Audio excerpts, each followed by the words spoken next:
I first went to UB. BSc. Yeah, I did BSc. And for me, it was horrible. Yeah. I just couldn't relate to it. You know what I'm saying? I just couldn't relate to it. I couldn't focus. I just couldn't get it. The lab coat and shit. You know. So after about 6 months, I quit.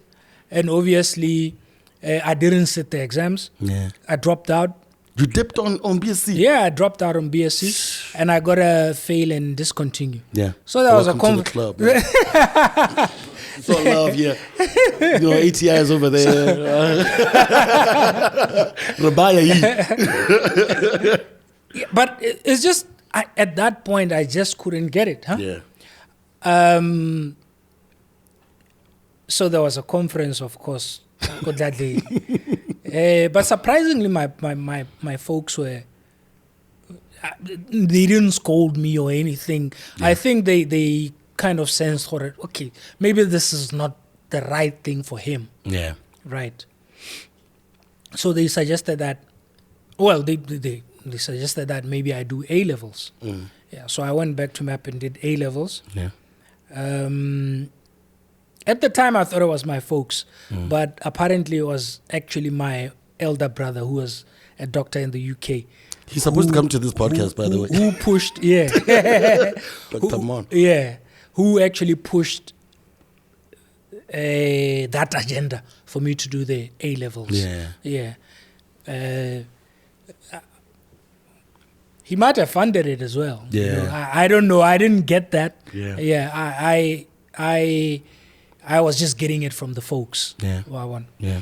So I did A-levels. So I think at that point, that's at the end of the rollout at P-side. Yeah. When I went into the A-levels. Yeah. So I kind of focused on that. Yeah. So fair enough, at that point, I wasn't giving the music a chance. Yeah. Because I thought, okay, you know what? Maybe this is my last opportunity to get higher education. Yeah. So let me just push it. Get hits. I can always come back to the music.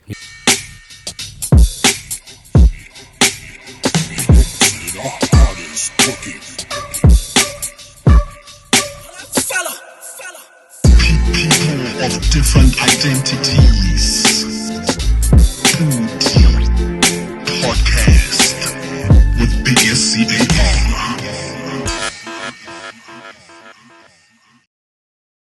Yo, what's going on, everybody? Welcome to another edition of the PODI-CAST.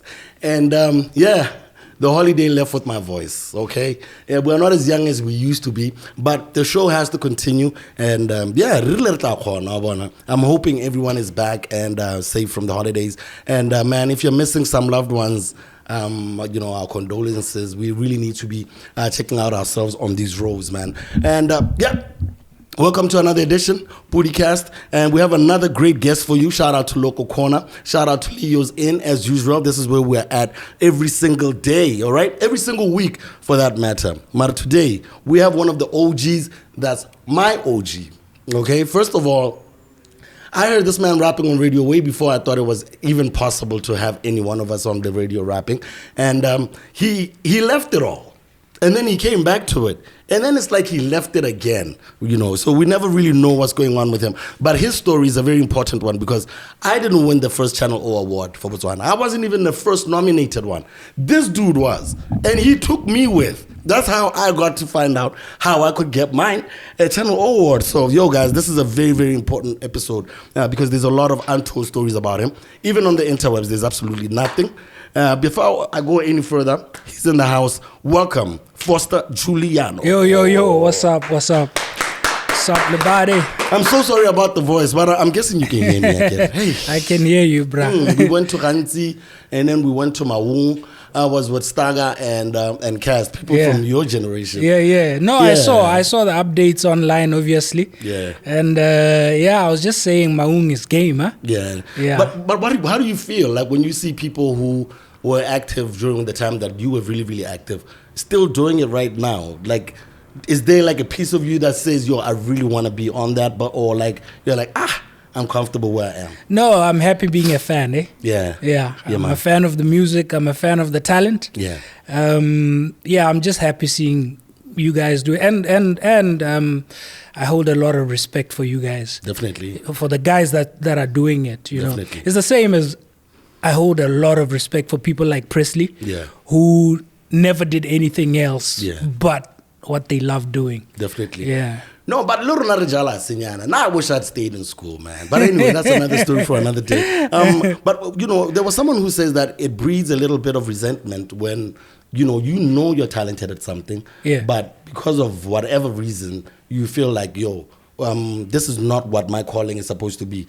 Some people end up coming back to doing music again because they felt like, this is something that, let's say, for example, you see younger people doing it. Yeah. You're different in that, like, you actually are a fan of the music. But some people then, and then they start judging a lot of what the kids are doing. Yeah. Why do you think you don't have that in you? I probably do a little bit. Yeah. Surprise. That's honest. Yeah. Yeah. And I used to be more like that when I was active. Yeah. Yeah. But I think at this point, I had to check myself. Yeah. And remember why I was doing it in the first place. Yeah. It's because I was a fan. Yeah. Yeah. Yeah. Look, my cousin hit me up with I think it was Easy E. Yeah. Easy Does It. I think that was the first single and album that I ever listened to. How did he bring it? Where did he get it from? He's an older cousin. Yeah. Okay. And for those that know him, that name, I don't think they would associate him with Eazy-E and Public Enemy and NWA. Yeah, man. And I think it was 1985, huh? Okay. Yeah. Dude, I was a year he old. was. Yo. So I'm quite old, huh? No. You're not that old, though. We'll get to that in just a little bit. Yeah. So he was playing it around the house. We used to. There were periods when we lived together. Okay. Yeah, and he was playing it around the house. Not that loudly though. I can't remember whether it was through Walkman or something, or his headphones or something. Yeah. But I got a good listen. Yeah. And from there I was just hooked. How old were you at that time? As a fan, Hey, you know. how old were you when you first got your first whiff of it? I think I was about 6-7 years old. All right. So where are you growing up at? You're growing up in Gabarone. Which part of Botswana are you growing up at? Yeah. No, I was born in Gabarone. Okay. Princess Marina Hospital. Okay. I grew up in Gaborone primarily, but most weekends, if I was not, especially earlier on, when I wasn't doing music, when I wasn't engaged in anything, I would visit my home village, go Pietswane. Okay. Pietswane is near. We normally don't say Pietswane because it's deeper, not necessarily further, but deeper. We normally say Hebroni. Hebroni is the bigger village that's next to it. Okay. That's along the main roads, and most people that know that area would know it. Definitely. Yeah. So that's where you used to go. We used to go there every weekend with my father. Yeah. And generally, mom, dad. Yeah. Brothers and sisters were much older, so it was really myself, mom and dad. Yeah. And some cousins here and there. So haskole sitswaka Friday roela tsela. Saturday phakela wa makuku. Yeah. Nale time hela. Pat ramrake. That's one thing that I've never understood about you. I've always, not understood, because I had an opportunity to be in a situation like that because my dad really loves Marak. Yeah. But I love this rap shit. Yeah. I don't know how you were able to do that and still be jiggy with us. Because like someone once called you like the best of both cultures to some extent. Is that? Yeah. Oh, I think you called yourself that in a rap. Did I? Yeah. I don't know if it was. But like, Honore, how were you able to hold on to that much tradition? You're so trusted even around that work. And you were out here leading like a pack of young guys in P-side. Yeah. It's been a strength of mine and a weakness. that I'm able to do any and everything that I want to do. Yeah. I'm actually really good at anything that I want to do if I want to do it. Mind to it,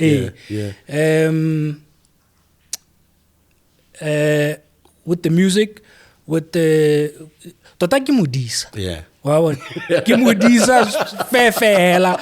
You know what? One of my earliest memories ko Morakeng or ko gae actually, because ne rena le masaka le mabedi. Yeah. Le saka le lengwe la the family ko gae ko Pietswane. And then le saka le lengwe la ga Taima ko Morakeng ko Tswane. Yeah. But one of my earliest memories of Moraka is phakela wa makuku ke tlogetse mongwe le mongwe ko lapeng ba sentse ba robetse or whatever. Nna ke ile ko Sakeng. Yeah. Wa bona. So it's a passion. It's how can I keep or whatever. I don't know what you call it. Yeah. Because even growing up, I became like the best mudisa. Even better than badisa. I was always the one to find them. There was a time when Taima or the family had, say, maybe 350 head of cattle. But there was a time, and Barlon Farms because Barlon Farms is primarily Massimo. But I need crops. So you have to watch out what these guys and it not all of it was no tratelets. Also you got to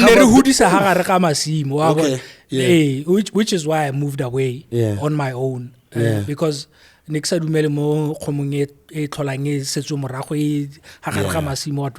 But there was a point where ke khona gore ke go disa dikgomo tseo ke le one. Imagine ha ga masimo. Damn. But then hopieno modisa ka doesn't believe me. You know, ke morakere mona nna ne ke disa mona. Yeah, no, you'll be coming back and you have this guy being responsible for it. I see my dad do a lot of that. This guy, you pay him to do it, but then because you love it and you've been doing it beforehand, and he doesn't believe you because of how you're dressed. No, as well. He doesn't. So you guys make it hard for them. And I was asking him the other day, do you realize where these guys keep jumping ship because you keep encroaching? When do you know that you know how to treat them? You know, yeah, I mean it's a balance. Yeah. It's a balance. It's people management. You know, you learn personalities, and then you try and work around that. How do you do that while you're at MAP? Yeah, same thing, man. Because everyone was looking about, get this rap shit done, be the coolest out there. Yeah. But here you are going to the farm on the holidays, you know, even on weekends and stuff. Yeah. I mean, it's hard to imagine, even kids right now. Yeah. Can't even learn the language. You know what I mean? Because people blame because they go to private school, so they don't have like a liking for like, you know, what we some as traditional ways of living in Botswana. What is it about you? Because I really want to know for myself more than anyone else. How are you able to be at MAP, be one of the dopest rappers out there? All the girls are going nuts.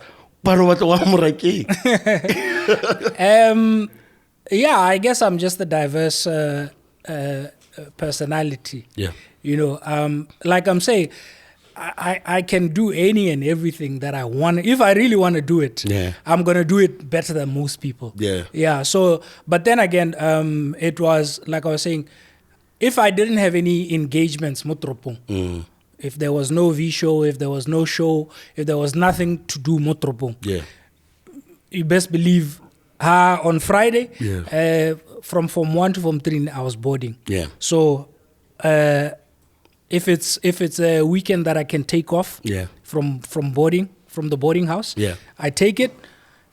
Friday, I join my dad most of the time, or the family, and Ratzamarahai. Sunday, we're back. I'm back to school like I never left. Because I'm imagining bullying and stuff, but that's dope though. With these shows, is that how you started putting pen to paper? When did you? When did you write your first rhyme? Yeah, actually, I first recited other people's rhymes. And Daz from the Dog Pound. Yeah. I Daz think Dillinger. I think my first performance was reciting a Daz Dillinger rhyme. Yeah, man. From It's a Dog Pound. probably Doggy Style. Doggy from Style, Doggy yeah. Style. Okay. Yeah. Snoop's cousin. Yeah, Yeah, man. Snoop's cousin. Yeah. Yeah.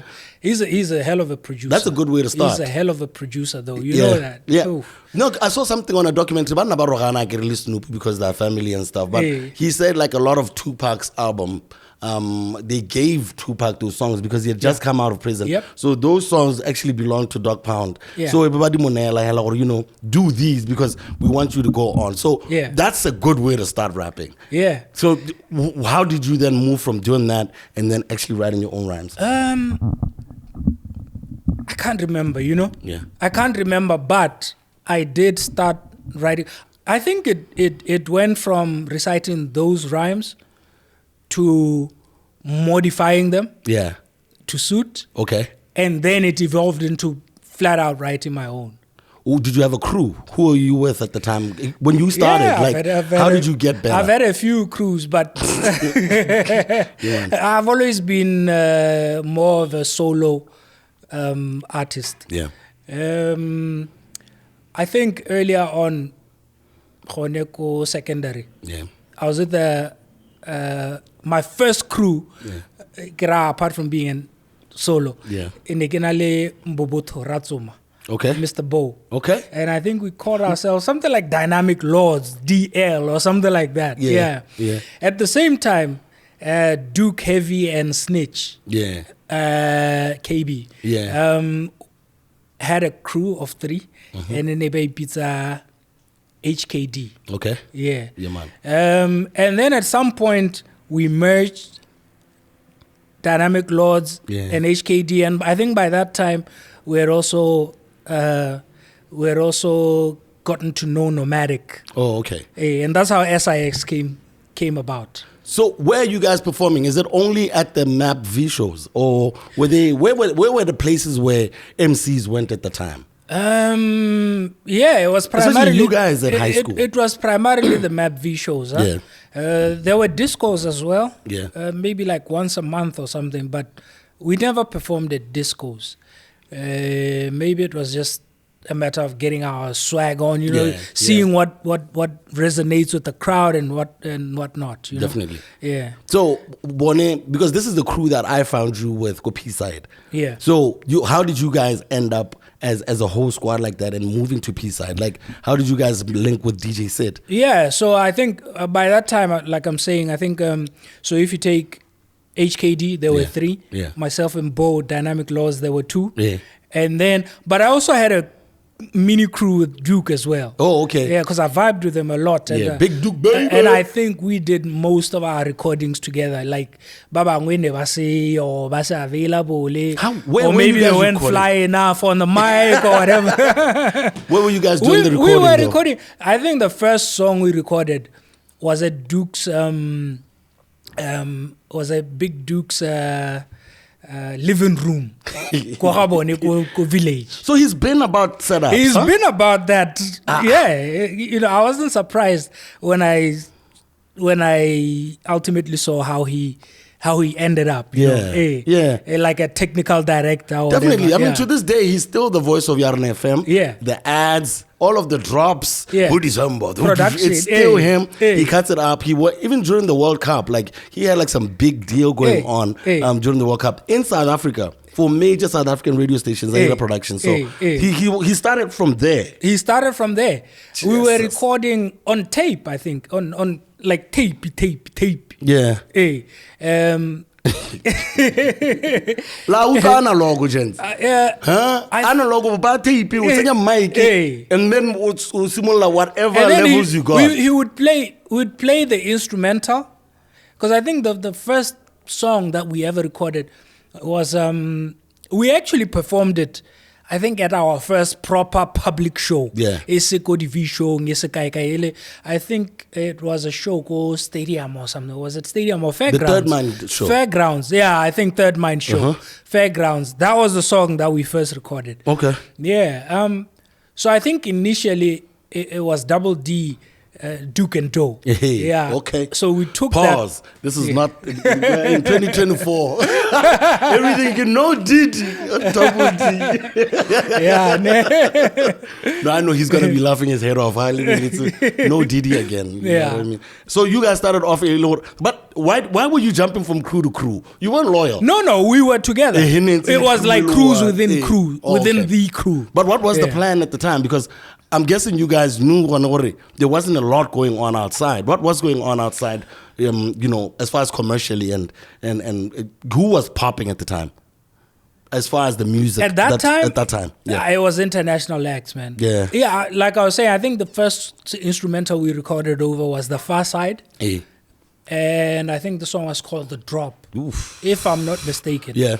Duke would know. Yeah. I was more about the lyrics, man. So he was the beat man. Yeah.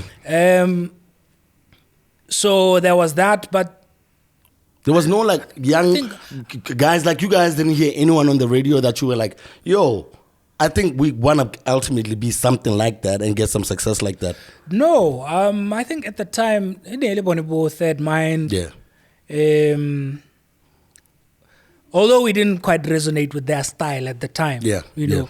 And then I think Bone, Thugs and Harmony. Yeah.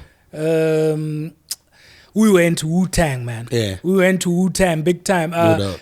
In fact, our style was kind of molded towards a Capadonna. Hey, okay. Yeah. The more lyrical guy. Hey, okay. Hey. No doubt. So in this situation, how do you cross paths with DJ Sid? And why didn't you, actually before that, why didn't you guys record something and put it out? No, I think that song we actually submitted to DJ Sid because we knew he was on radio and because we knew he had a thing of promoting local talent and because we knew he was hip hop. So I think we gave it to him. I think he played it for RB2 at the time. Okay. Yeah. So there were waves around you. Where was the love coming from? Mostly at school, or were you guys able to get love outside before you guys eventually went on to P-side? No, it was at school, and then within P-side, as in from DJ Sid. I think it filtered out to Bokal and Bobega. They were always his partners. So I think they picked up on it. We never really put out anything else as Double D. The next thing was, I think it was just at the time when Sid was putting together the P-side collective, and at that point they were already starting to record. So I guess at that point we were good enough, and we ended up and we brought our homies, of course, SIX. Although Mr. Bo never recorded, I can't even remember recording under SIX, because he's got a microphone. You weren't on there. No, I wasn't on that. But you were still part of the crew. But I was there the when we created it. You know what I'm saying? I think it was just probably the clash anonza za go lema le go disa and just not being available at the time. For those who don't understand though, who don't know P-side, because we got my 2K, we got my 1900s. What was P-side? I think P-side was a stable. It was a collective of hip hop artists and enthusiasts. Rekare mo Botswana, but of course the exposure wasn't that far and wide. But the reason it was called P-side was because of the location, partial. No doubt. Because Sid lived at Partial and his offices and studio was at at partial as well. Okay. Yeah, so that's why P-side, it didn't necessarily mean it's only guys from P-side. Awesome. Because I never lived in partial. I've never lived in partial either. Yeah. So how does timber happen? And why are you the first one we hear?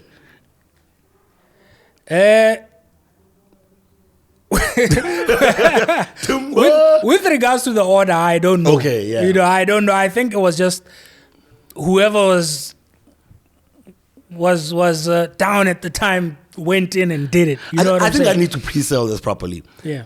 That was the start of what a lot of people deemed the change in what BW hip hop was.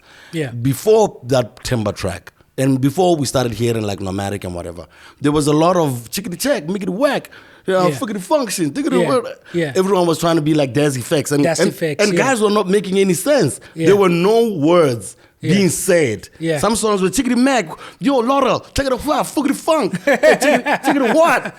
I swear that was the song. How did you guys separate yourself from that? And how did you look at the other guys that were doing all of that? Because I don't want to pull out their names out there, HLs, but no, Laws of the Ghetto, they were out there, and I knew that they were doing performances. Yeah. But how did you guys deem the then competition at the time? And how did the song come about as well? I don't know about the rest of the guys in the crew, but I never really paid attention to anyone else outside Moron. Yeah. But of course, I paid attention to international acts. Yeah. Like I'm saying, we were heavy on Wu-Tang, especially myself and Duke. Yeah. With regards to timber, so it was a hot beat, man, of course. Yeah. You know what I'm saying? It was, I think the supervising guy at the time was actually Carl. Yeah. He was the guy in the room with us. And is that how you met Presley? Press Beats? Yeah, I met Press Beats during that time. Yeah. Yeah. Look, as a writer, how many verses are in timber? Around 10. Around 10. Yeah. U-turn? Around 11. Yeah. Yeah. A good number of those verses I wrote. Yes, there were people there, and they had their contribution. Yeah. But the direction, the general direction of the verses I wrote. Definitely. Yeah. I knew about that. Yeah. I just wanted you to confirm it, because this seems like people saw a change coming in what they saw in you guys when you guys came through to P-side. Yeah. In that, like, you dominated most of the writing. That's what Cass said to me when he told me about P-side. Hey, I'm like, okay,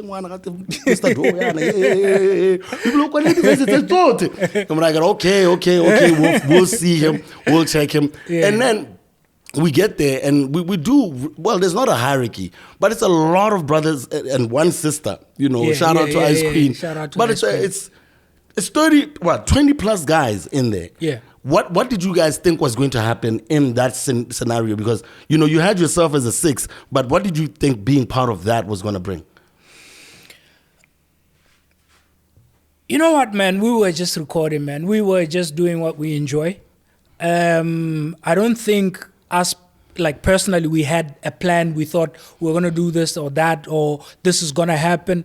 We were just putting our best foot forward, and whatever happens, happens. Yeah. Yeah. There was no model there was no commercial model at the time. I don't know about Sid. I don't know, in terms of the vision. Yeah. I don't know what Sid and Carl and Bigger thought. Yeah. But for us, it was just about delivering the hip hop that we want to listen to. Yeah. Basically. Yeah. So there was not like, okay, we're going to sign on to this. There was never any plans like that. Because you were all about school as well. Yeah. So I'm trying to check the balance, because they look like they wanted to become a label. Yeah. And Nomadic ended up being signed onto that. Yeah. Was there ever an opportunity for you to sign on to P-side? Onto P-side? Not really. Yes. again, that strength and weakness to do whatever I could. Look, most of the Soprano was recorded go P-side. Okay. Yeah. Some of it go UK. Okay. With Andrew Steele. Mm-hmm. Man of Steel. Yeah, the Man of Steel. No doubt. Some of it go, I think, with Bocubio. Hey. Sine Wave. Sine Wave, yeah. Some of it go Sine Wave. I'm not sure if there was an album that was done like that by a solo artist at that point. No, there wasn't. And I'm just thinking of that now. Yeah. It's not something that I thought of, or I'm just thinking of that now, like different production houses, so to speak. Definitely. By a solo artist. Yeah. Okay. That's a light bulb moment. Yeah. Because even the way that it was done, we really didn't think it was going to come out. At the time when P-Side, I think, started having more, its recording, not going to Stan Peary's studio, now being there. Yeah. We automatically thought you were going to be one of the first to come out under the P-Side banner. And looking back at that experience, what do you think could have been done differently? Because you were in school. Do you think that was the reason why the album wasn't pushed as much as... Or what were your expectations, Doctor, to ask that? I think partially. To be honest, also, I don't think the guys that were capable of signing me had enough faith for whatever reason. I don't know. I've just never felt like I had enough support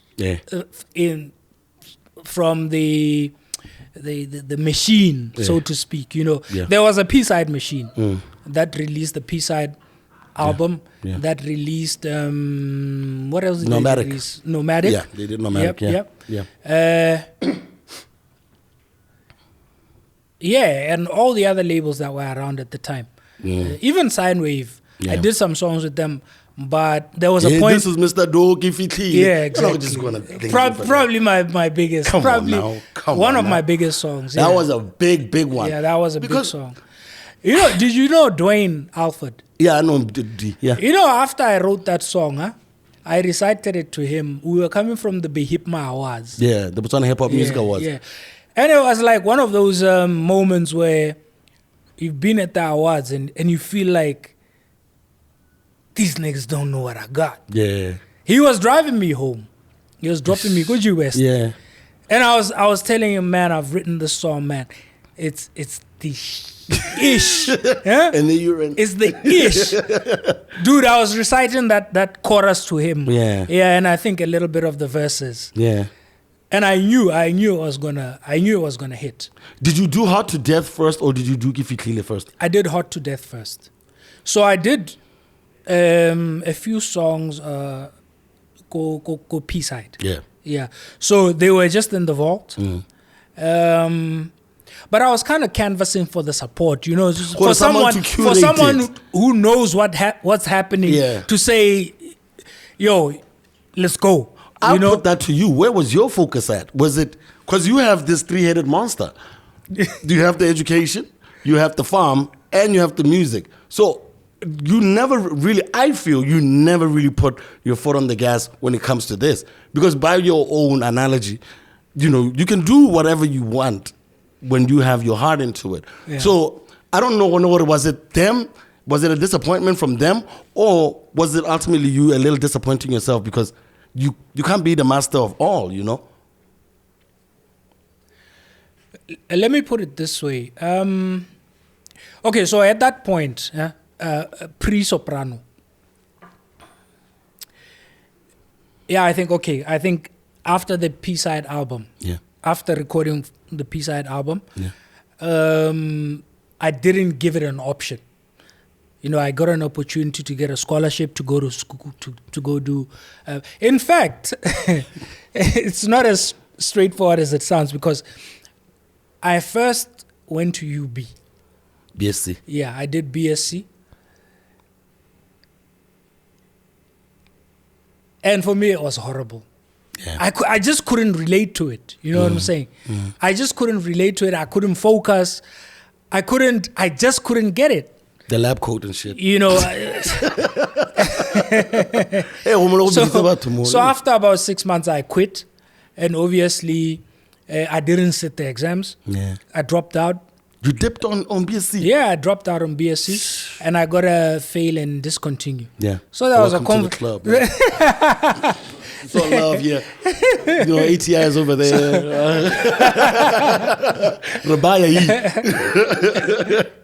But it's just, at that point, I just couldn't get it. Huh? Yeah. So there was a conference, of course, that day. But surprisingly, my folks were, they didn't scold me or anything. Yeah. I think they kind of sensed, okay, maybe this is not the right thing for him. Yeah. Right. So they suggested that, they suggested that maybe I do A-levels. Yeah. So I went back to MAP and did A-levels. Yeah. At the time, I thought it was my folks, but apparently it was actually my elder brother who was a doctor in the UK. He's supposed to come to this podcast, by the way. Who pushed, yeah. Dr. Mon. Yeah. Who actually pushed that agenda for me to do the A-levels. Yeah. Yeah. He might have funded it as well. Yeah. You know, I don't know. I didn't get that. Yeah. Yeah. I was just getting it from the folks. Yeah. Yeah. So I did A-levels. So I think at that point, that's at the end of the rollout at P-side. Yeah. When I went into the A-levels. Yeah. So I kind of focused on that. Yeah. So fair enough, at that point, I wasn't giving the music a chance. Yeah. Because I thought, okay, you know what? Maybe this is my last opportunity to get higher education. Yeah. So let me just push it. I can always come back to the music. Yeah. And once a musician, always a musician. You know, you can do music until. Yeah. You know, so so I knocked that out, did my 2 years of A-levels, and then applied to UK universities. It was a choice between vet medicine and architecture. And so I decided, no, I'd rather I didn't want to do vet medicine because I didn't want my relationship lead to be work. Scientific. You know what I'm saying? Yeah. I wanted it to be an escape. Yeah. But then I also didn't want to do like heavy sciences and calculations and this and that. Yeah. So I was like, I'm pretty decent at art. Of course, I never gave it a full go, like fine art. Yeah. And I thought, and I didn't really like fine art. You know, it's like you just make pretty pictures for the sake of pretty pictures. So I thought, applied art. How can I apply my art? Okay. So that's how I came to the conclusion. No, let me do architecture. Okay. Yeah. Little did I know, man. Your whole life went in there. Yeah. There's much more admin work than there is artistic work in that. Yeah. But it is what it is. You do 7 years. 7? Yeah. It's like medicine. But this is not just architecture. What is the difference? Chartered architecture. Yeah. What is the difference between that and architecture? So no. It's like accounts. Yeah. It's like accounts. You know, you can get a chartered accountant. That's someone who's got the professional degree. Yeah. So as a chartered architect, I got the professional degree. That's the RIBA, Royal Institute of British Architects. Okay. Part 3. Okay. So the course was divided into 3 parts. The first 3 years is a BA honors in architecture.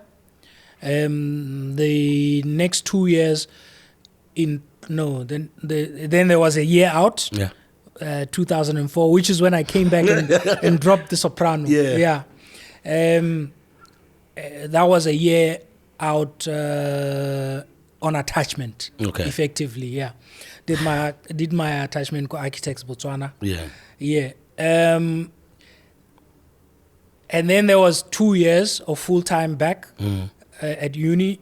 So that's 4, 6. That's 6. Yeah. And then I did an extra year and a half for the RIBA. Damn. Yeah. So it's like 3 degrees. Hey, man. No wonder you. I mean, how do you then focus? How are you able to go and make music with Andrew Steele then? And when you are, this is in Manchester. Yeah. When I'm studying. Yeah. I barely had time to properly socialize. Actually, how did you guys meet in the first place? Because it sounds like a lot of work that you were doing. So how are you able to meet a producer, a white one at that, a really good one at that? You know, how do you run into... When the stars aligned, man. Dude, when the stars aligned. I remember when I heard those beats. Yeah. Yes! Yeah. I can't wait to meet this dude. So you met the right one. He had heavy beats. Yeah. It's a bit unfortunate that Lene, his path went in a different direction. I met Andrew Steele at athletics training. Okay, you used to sprint, huh? Yeah, I used to sprint. Is there speed still? Me? Yeah. Enough. Okay, so you met him at athletics. I'm actually at my unhealthiest point ever right now. You know, I've got to get healthy again. Yeah, man. Yeah. So he was also like an athlete or something. Who? Steele, yeah. He's a medalist, an Olympic medalist. Wait a minute. Yeah. You Google Are you real? The 4x400, I think it was held in Tokyo. Yeah. The Olympics, that thing. Yeah. But they actually came fourth. But then one of the teams got disqualified, retrospectively. For doping. Yeah. And then so they were elevated to bronze. Whoa. He actually received his bronze medal not so long ago. I think it was maybe just before the last Olympics. So what were you guys trying to do? Were you paying him to make these beats? And I remember, no. I lost my mind. I'm like, and then when you told me he was white, I'm like, ooh, yeah, no. And I'm trying to figure out one word. Okay, this sounds like, and we all were listening to Presley. Yeah. We all sounded like Presley. Yeah. Here you were now, you know, from the cohort, sounding like someone else. So I want to get with some other beats. Yeah. You know, so what was the plan? I think actually my first song that charted was an Andrew Steele song. Yeah. How It's Going Down. Yeah. I'm loving how it's going down. That's all and I it charted remember. for like a span of like 16 weeks or something. We couldn't believe it. Something like that. It was crazy. Not I enjoy blow. Nka bo dropile out kana o itse blow gona re ire and I think maybe no modimo mogolo o na itsela gore hanga bo utile o bona dishonyana tse dingwe gone ha you would have stopped because it was one of those songs that even our production locally that was a whole other thing. It was different. And your energy on it and the way I think the vocals were being taken. Yeah. You know what I mean? It was just it was crazy. No, it was. So what were you guys trying to do? It's with one the of those things where things just align. Yeah. I met Andrew Steele at training. I had been training with their training group. Go maybe do at Trafford Athletics Club. Yeah. Go Charlton. Go Manchester. Yeah. Yeah, just a club, an athletics club. Yeah. In Ali Stadium, Munyana. Yeah. There's a group of guys. A coach, a guy called Steve Ball. Mm-hmm. So he wasn't initially one of my friends. Yeah. So obviously I went there 2001. Yeah. You know, I actually traveled just after 9/11. Yeah. Come to think about it. I think I traveled the day before 9/11. So if I had traveled a day later, Nkabo travel because there was a bit of a travel embargo after that. It was an like 01, things like changed. 9/11. 01, yeah. It was 01, yeah, 2001. Yeah. So I started my first year at 2001. Oh, yeah. And then I think towards the end of that year, I heard about that the training facility. Yeah. So I went and joined. There was a guy called Mark who was initially one of my first few friends within the group. Yeah. So I think just during break, we were doing sets and reps and what. Yeah. And then I was just rapping. Yeah. I was just rapping. So Mark paid attention. Yeah. He's like, you seem pretty decent at this. I'm like, yeah, I can drop a few lines, you know. Doubt. And he says, you should meet Andrew Kimang, and he was there. He was just there. And funny enough, I think he was beatboxing at the time. Yeah. You know, this is breaky in between sets or something like that. Yeah. And so we walk up to Andrew, and Mark is like, yeah, you guys should get together because I've heard him rap. He's pretty decent. I know you make music. And that was it. And the rest is history. And Andrew had a setup, a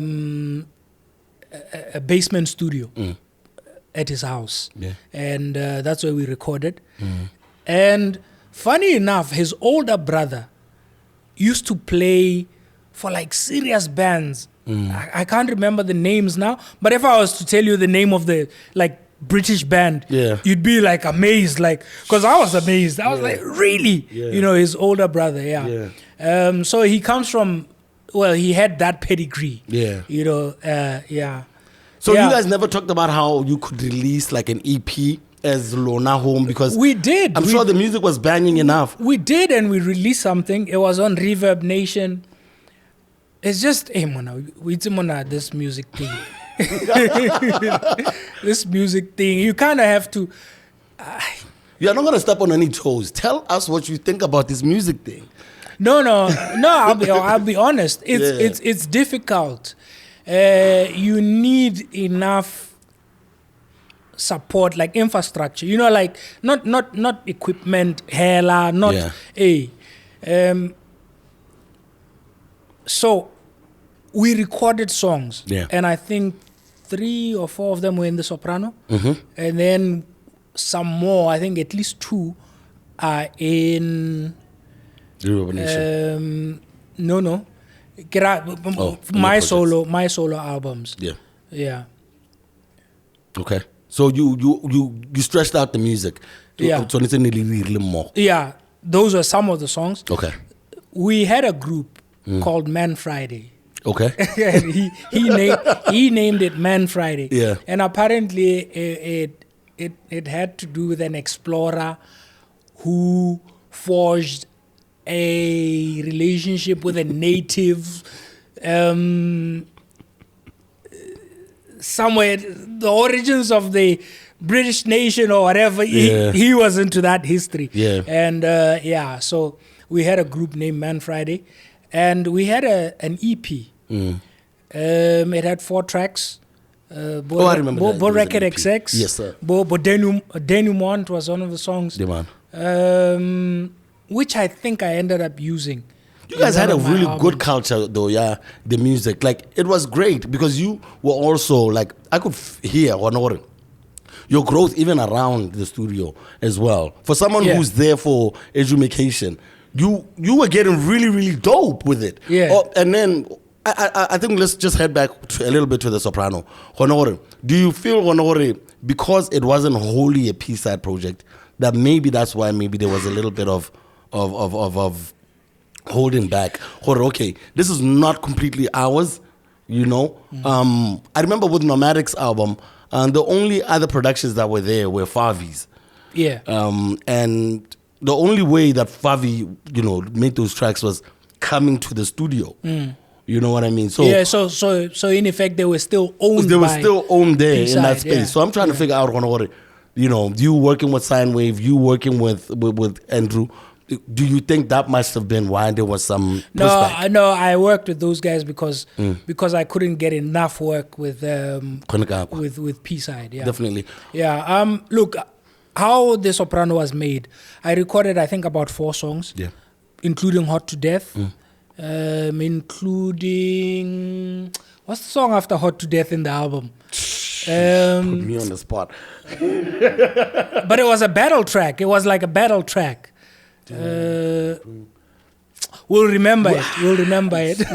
No, I want to get to the actual Hot to Death coming out and ultimately getting nominated. By Channel O. Yeah. Was this now wholly owned by you? How did the album come out? Idule under which banner? Yeah, so we recorded, I think, about 4 tracks. Yeah. Copy side. Yeah. If not more. Yeah. And then I had 3 or 4 from Andrew Steele. Yeah. And then I finished the album Cosine Wave. Hey. That's when I recorded Bo Kifitlile, Yeah. Bo Tisa Microphone, Yeah. Bo whichever other ones. Yeah. I can't remember them. Yeah. But at that point, I have enough work to put together an album. And by the way, just a disclaimer, there is not a lot of things about dough on this thing here on the internet. And I don't know if this is on purpose, but there's not a lot. Huh? There's just like 3 Miri articles, shout out, the Miri, but there's really nothing going on here. And even when I'm trying to get like the track list, this means I have to go to Reverb Nation. But I don't know which tracks are on the actual, bodies of work that you have done. Yeah. You know what I mean? So when you released your name, The Soprano, this is your first project. Yeah. It gets nominated. Who gets the call? Man, I got the call. And your name was on the sleeve. Your numbers were on the sleeve and shit. Yeah, my numbers are on the sleeve. Yeah. And I was in the UK, man. And okay, so actually releasing the album, there was no one. I was canvassing for support, but there was no one showing their hands like they could support me. Yeah. So I said, okay, I've got enough work here. Coincidentally, Shike got to hear, I don't know if it was the whole album or some of that album. Yeah. And he thought it was dope. Yeah. That was the only support I got for putting together that album. Shake the freak. Yeah. Yep. Yeah, man. Yeah. Because I wanted to see that link because I used to call him artwork. Chic Luciano. From the artwork to the videos, all of that. So that's how you and Shike got to it. Yes. He just heard the album. Yeah. And he thought it was dope. Yeah. He liked it. Yeah. And he said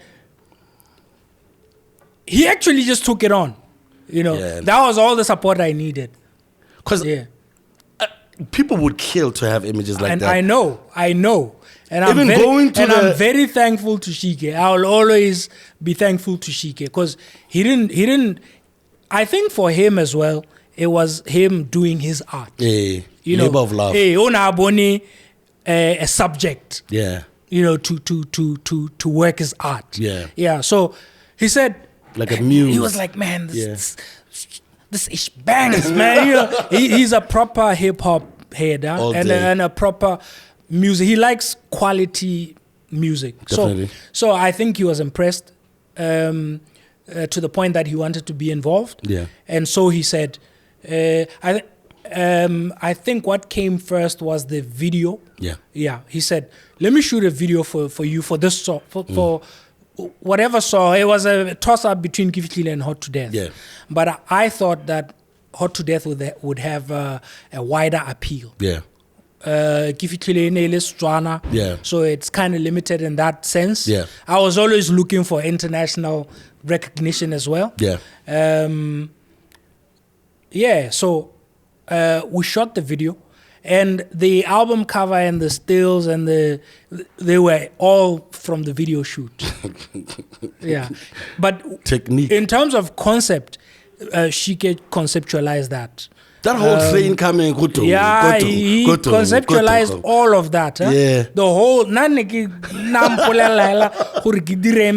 turn up on time, professional, do my stuff, and and shout out to Shike for that. I've seen him identify like a couple of artists that he really likes, and then he follows through. He's not out there trying to charge because at the same time, Len, he loves the arts. I mean, he did something similar for Mposi Bina. I've seen him do stuff for the likes of Zeus. I've seen him do work with Jordan Muzi as well. So it's nice that he's still keeping up the same energy. With you then, you get this call. You've been nominated for a Channel O Award. What does this mean to you? And, who do you call first?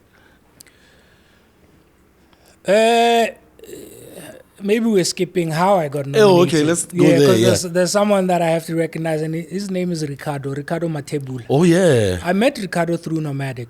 We played soccer with Ricardo. Yeah. Yeah. Oh, Ricardo. He came through. He was visiting me at some point. Hey, yeah. And we played soccer with him. Yeah. So Ricardo is an artist manager. Oh, yeah? So he was managing me at the time, even though it was informal.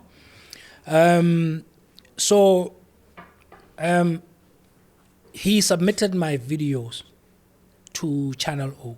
Whoa. Yeah. Physically. However, he did it. I don't know. I think at that time we were submitting physically. Yeah. He submitted my songs in SA to SA radio stations.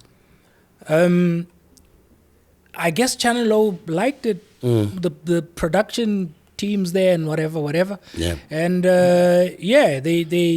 they nominated me because I think it charted a little bit also. Yeah. More top 5, top 5 at 5. There was a show. Yeah. I even recited it in one of the rhymes where my song was better than, well, not better, but charted higher than 50 cents and just a little bit, I think. Yeah. Yeah, man. Yeah. Wow. I guess they recognized the talent because it wasn't like the buzz was that big here. No, it's not but they liked what they saw because of the video as well, because it was exceptional. Even compared to anything else that was out there. It was one of those. Look, the production was great. The music production was great. I think my delivery was great. The imagery was great. The rollout was okay in terms of packaging. I didn't sell that many, but look, because I was selling my CDs myself, I would drop them Gostarenko. And I'd ask the guys, so how many have we moved this week? And at the time, some serious guys were releasing. And I would ask them, how are these guys? What did I sell? Maybe I sold 19 this week. Serious guys. They were telling me, no, they sold 9, 5. What? You know, BW. And it's a pity. It's a pity I didn't have that machine because I think a lot of us would have ate off that. You took me to the Channel O Awards to come and perform with you. Why? Recognition of the talent. I wanted you to experience. I thought at that time, I thought you had the best chance of success out of anyone that I knew in the circles. So I thought, bless up. I thought we should go together so that you get that exposure. You know, hopefully develop something in you to take you even further. You know what I'm saying? I always be appreciative of that because a lot of what then happened on the following years was because of that trip. Because I think I started seeing things very differently. Completely differently. I remember, was it? No, it must have been a different time. When we were with the Nigerian cats and they went to a mall and whatever. It was then at that time. They ended up coming back with their own shuttles. I think so. Because people were being treated like kids. And then you realize, we're doing the same thing, but these guys seem to be getting something way more. What did that do to you? I mean, that trip, we were hanging out with Botlio, all these other people that I saw in the next 5 years just blow out of the stratosphere as we proceeded to just continue to struggle. You know what I mean? What did that trip do for you and how you had a look out as far as music is concerned and the music business in BW and the continent? You know, just after that trip, Channel O wanted to do some production more Botswana. I think they proposed a show, and one of the producers actually reached out to me, but they're thinking of me hosting it. But then again, straight after the awards, I went back to school. So I couldn't do it. There we go again. Too many options. I couldn't do it. You know what? No, Lebadi. I feel you let me tell you. When I finished my year out in 2005, I sat at home when my thingy ended, when my attachment ended. Yeah. Like officially. Yeah. I sat at home. I had released a top album by then. You know, not just for us. South Africans were going crazy over it. By long, the few that had that got it. Yeah. All the Africans, the West Africans who were at that place. Mode 9. Yeah, Mode 9. Mode 9 was dapping me like, yo, Mr. Doe, yo. And he's their legend. You know, people like Proverb. Yeah. Proverb was like, yo, I'm a fan, Yeah, fam. And I was like, I'm a fan too. Yeah. You were there. Yes, you know, I saw all of it. Yeah, about Double HP, we were getting the love. Wearing a Botswana Yeah. t-shirt Yeah. in the back. Yeah. Kana jabang kautepilo, bona apere t-shirt ya Zebra Exactly. in the green room. At that time, yeah. Damn, man. Yeah. 204. But Bojaba had to do what I did. Yeah. I effectively got more recognition in South Africa. Yeah. For that particular time and that particular album. Yeah. And Bojaba, Casper. Yeah. Well, I don't know about Casper Yeah. as much. I Yeah. hear about it. Yeah. But Jabba for sure. Yeah. Some of his first proper recognition Yeah. was Botswana. Was Botswana, definitely. So they had to come. Well, they had to come and get appreciated that much here, Yeah. and then it picked up go South Africa. It's crazy. That happened for a couple of years. Recently. But for you to actually say that you've blown up in SA, you have to have some action in Botswana. You know what I mean? But and it's still skewed. I mean, we were on Podcast and Chill, Limek G, Light Flex. And while we're there, you know, we talk about that. They don't reciprocate the love. Yeah. But back then, why do you think there was that much camaraderie between us and them, and now there's this much space in between it? And the disparity between that success and what we deem success, I think it was at that time when SA hip hop really took off. Yeah. Inele Bafana ba Motswako. Yeah. And those guys, how ka ela thoko? Ke Bafana ba Mafike. Yeah. Yeah. Ke ba ba ha ba hela. They're right here. Or ba ile gore ne ba bua Setswana. What about support from? So I think that resonated with us here. Yeah. And then ha ke re ask us as fans, but also us as musicians. Yeah. You've always stayed away from music politics and stuff. You know what I mean? And this is where I'm bringing you to. Where was the support? Did you ever ask for any support from government, from corporates? Because this is the first Channel O award, a continental award, and you're bringing it home. Because I know you've never been one of those, oh, why aren't you helping me? But I want to hear from you. Because now we're starting to look like... But I feel like that. But the thing is, some of us are like... and so people are like, you need to be more like Bodo. I want you to tell people like how you feel about how, you know, people come back with an award like yours in their own country. You know what happens? They probably even have a parade. Yeah. But here, for some reason, people's successes, or especially in our space, are never deemed as moving the needle anywhere. It's like, whatever. Yeah. And then, you know, we still have more SA artists come here and more international artists, and we still don't get the same support. Yeah. How was it for you at that time, and how did that make you feel?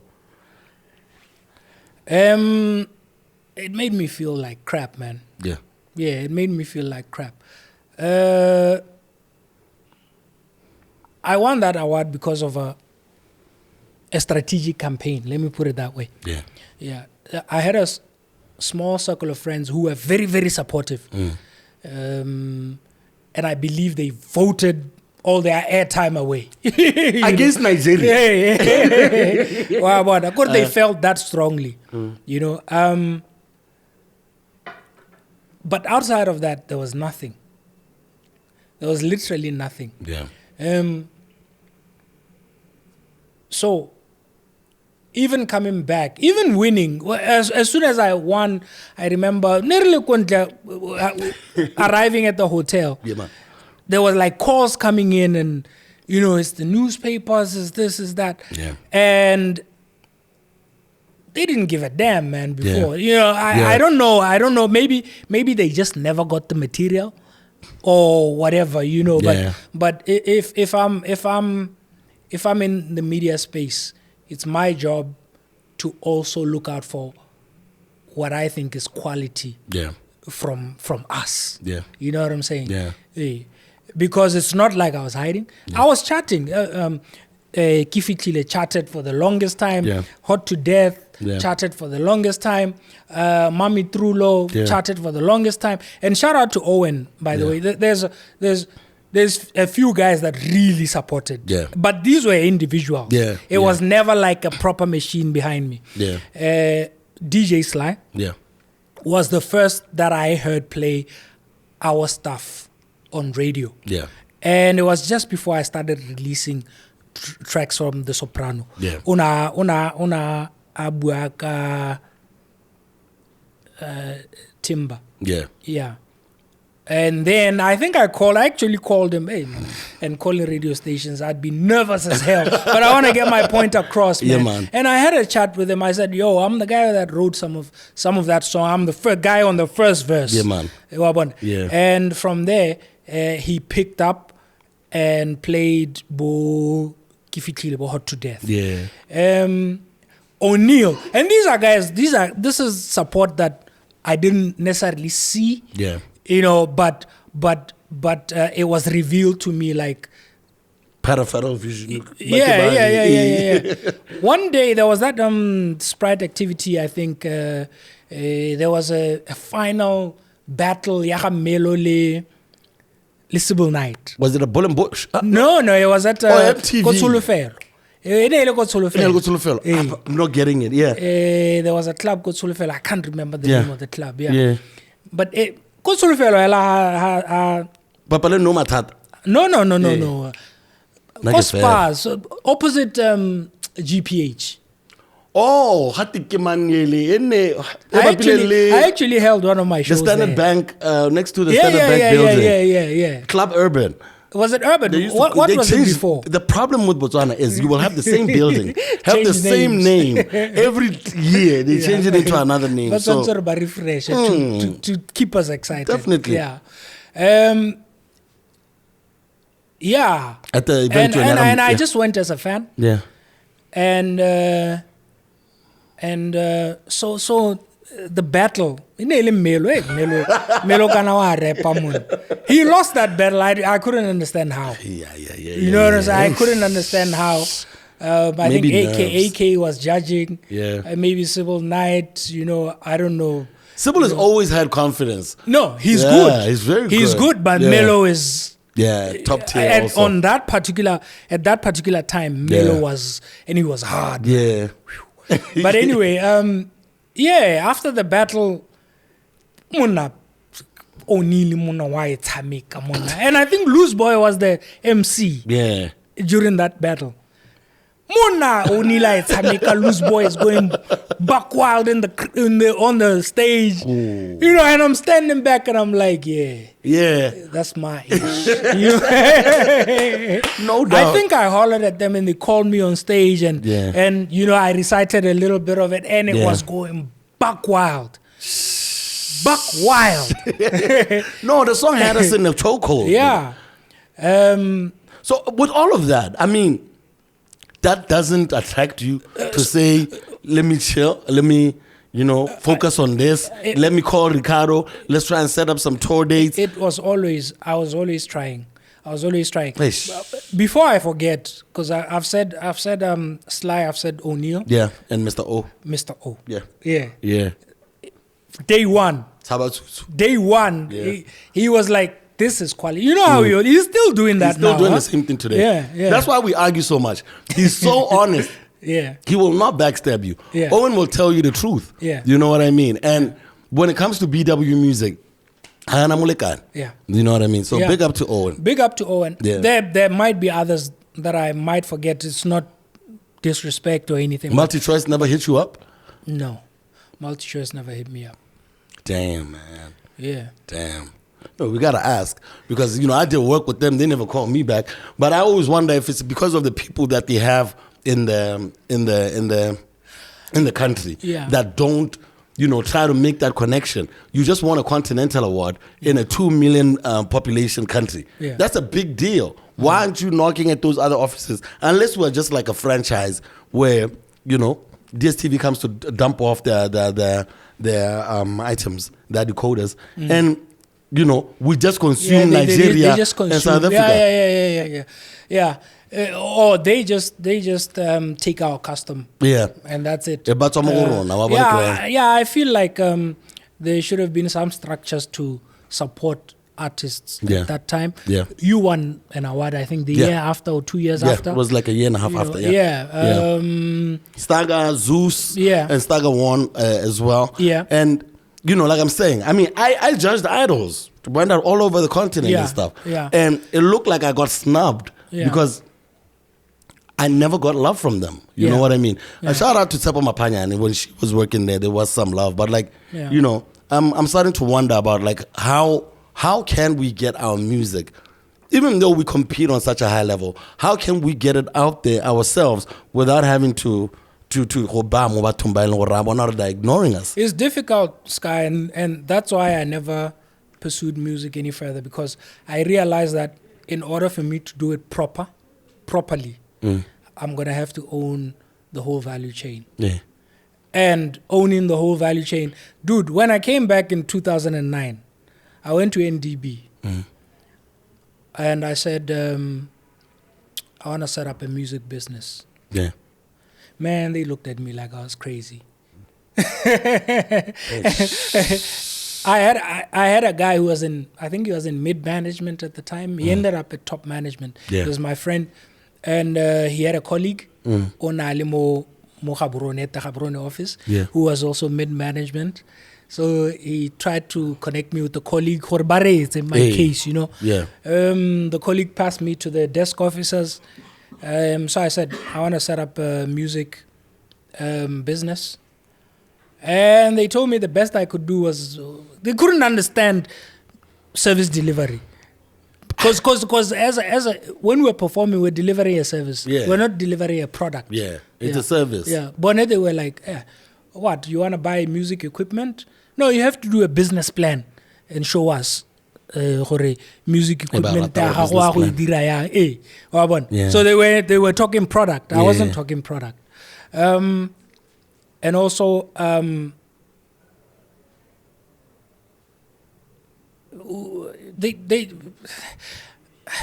our systems and it with other industries. Yeah. It's not just music. Yeah. Because I've experienced the same at farming. Yeah.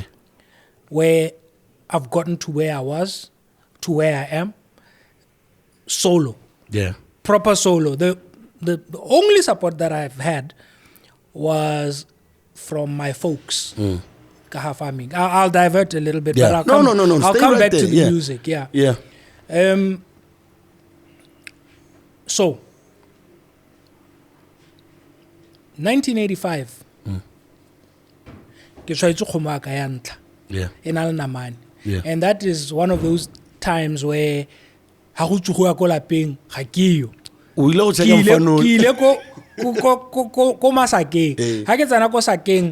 modisa ba nthara go na le dikgomo tse pedi tse di tsaletseng ko nageng wa go dithiba wa bona ke be ke tega along wa bona ha re tswa kwa re tla re thiba dikgomo ka dinamanyane tsa tsone ha re goroga kana ora re ke tla ke dithiba le ene mthaka wa nyana ke iketile ya la wa itse ke content go re le span papa o ko sakeng go goro hela ke sna go tsena wa a nna ha gametse wa re tswa go thiba dikgomo tse ko molatswaneng kana go phakela like early morning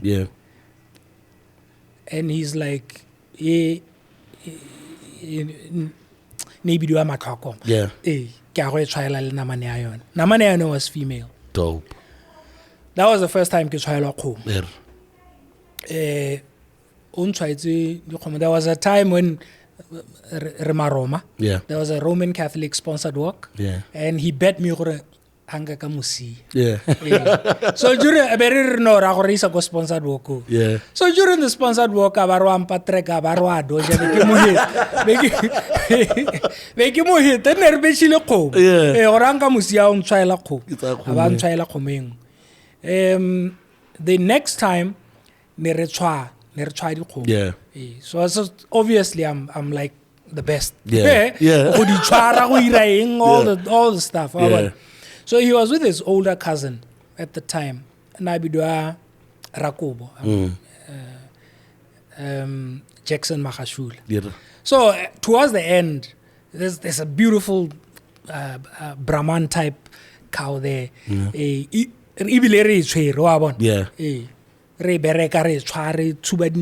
Yeah. And Jackson was like, ngwana wa bereka.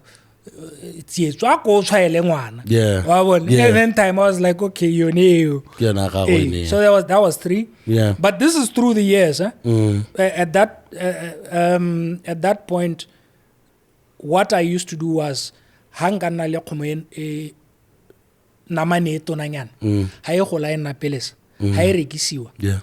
I don't get the money. Yeah. I exchange it for a female. Awesome stuff. So from 1985 until the last time Taiwan Chaila Komo was nearly a summer. Kabo 2000, 99-2000. Yeah. Ne ba go lema be ke rakana le bone mo tseleng le gore ke tswa go phutha dikgomo. And then di phatlaletse blind at that time. I think badisa audio tsa badisa ne di sa tsamaye sentle what. So I was really rounding them up like big time. Yeah, man. You know, I was like, I'm rounding them up. Let me show you what I can do as well. Yeah. And this is like walking 15-20 kilometers per day. That's what I'm imagining. You know, are you out here being able, like, you got a feel for it? Yeah. This is your thing. Yeah. Just naturally. No, it makes sense. Before you khona go tsamaya about 2 months.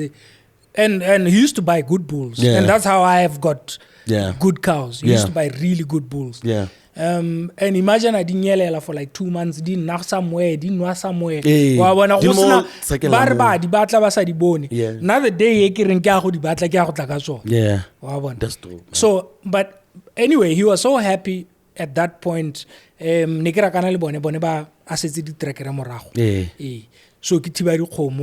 and he's always like surprised and happy. Mona udi bone guy. Jalo. Abantar muna we. Khomele ya gore wa bona e tshugana ile. Ke a go e tshwaela. Because he was that happy. Yeah. So that's the only support I ever got with my little farming enterprise. And then of course I went to the UK. By the time I left 2001, I had 32 head of cattle, and all females because I had been exchanging. I guess. Within a year, I came back for holidays. So I had 36, but there were a few that are pregnant. Because I'm from there. How can I house di bone lo ena di simola go timela, especially I ne ke sena le tshwala me ne ke sena one. So when I came back eventually 2009 ne di se di nyeletse anong go sa itse which is which, but my last head count was 36. I get. So time abanta okay, I'll just give you a start again, restart. I'll give you 10 heifers. Mom was never happy. Mama was never happy about that. And at that time, I get okay. Because I didn't believe it was the best place for the home. So Niki bone ko nka no sa metsi teng ko go na le mphulo e shapo teng. Side ya bo Dutwe. How far is it from where you were moving them? Some 340 kilometers or something. But I get I'm in Barolon Farms. From Barolon Farms to Kwening West. God damn. So yeah, that's when the discussions came with my parents. So I was like, the last time I counted, I had 36. Yeah. Time I don't know, but we don't know now. Yeah. I'll give you a restart, take a 10. Yeah. So I said, okay, I'll buy 10. And then I went and bought a bull. Story sa tele swa mona hey I'm with you. But it's all about showing the only support that I ever had le gone ka ha family wa bona boya teng gore ke reke so I had bought a Legend 40 second hand from some dealers. Matakali libo hey no that ne no kilo it happens to the best of us. No kilo because ne ke rekisetswe kolo ye e ne write-ilwe off ke under Sanlam wa bona be ba e fixa ka kwa be batla go e rekisetsa go nthekisetsa ka kwano. I found this out later. I setse ke e rekisa. And the dealer one ke mo e rekisetsa le ena ba find out gore history ya teng. From the VIN numbers and everything. But anyway, so they did a bad job because I had an appointment ko Banyana Farms. Ko Mabule, like Mabule. And then I had another appointment ko Kronfi, ko Freiberg. Beyond Freiberg. So the plan was that hake emela ke latela it's also by 8. Because tsena mo appointment thing ya dipoko Banyana. Ke bone dipo. And then ha ke tswa ko be ke latela dipoko Kronfi. I wanted a red Brahman bull. Ke tsena ko Banyana mona. Tota ebile ke emeletse makuku. Ke santse ke kgona go pakela. And I was flying, That was a Legend 40. So I was flying. Ha ke tsena mo diplasing tsa Banyana. So how tswa mo pisane mo lopo go a goroga ko Mabule. Ne ise ne tarred road. It was gravel. So it was heavily corrugated. But ha ke tsa how tsena go diplasing tsa Banyana it becomes a sand track. Ke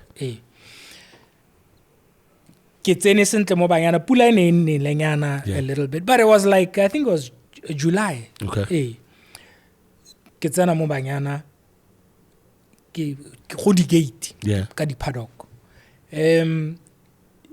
Ka tsena first gate ke a tswala. Ha ke tsama like in between hela before I get to the next paddock. Mona there's a pool ya metsi like a pond pula in it. Ha ke re ke a brika koloi rella hela. Mona ka be ke brika ka di gear. Get from there to, and it's probably about another 15 or 20 kilometers. Mo tseleng eo go gora go Banyana ke a ke brika ka di gear. Ka go tsena ko dipole tsone ga diyo eventually tse di tlang di le maswe. O itse pele sa ya la ile so ta se kana kana bo go teke po. I wasn't happy, man. No doubt. But anyway, the guys there ke aba botsa gore nka bona ka ithuso go baakanya koloi because ga I break. But tabar no mechanic a rona, the compound mechanic or the farms there is, and Banyana used to be a vast farmlands, man. Ban tabar gona le mechanic o hale jarta go kele wa bona be ke tsama ke go jarteng ya te. Dude, you know that guy, I think he had polio. He was walking on his hands and his feet ne di tsoparagane yana wa bona. Il mechanic. That's one of the most decisive mechanic I've ever met. No doubt. Ona abantaro ke be ke molela gore koloi ra ba ro ke pegahale. Be ke pegahale. Ona na le spanner boy. So abatsama karatsa ma yana with you know that guy mona ba tsena ka tla sa koloi I search. Eventually when he comes out with like a small aluminium pipe. Ntare pipe e robegile. So go hana a ba re tla o bona. Be ke tla go bona ba ntare pipe was the only thing holding the brakes. Wa bona. the nuts that break, they went loose, or they just went there. I carry on go right to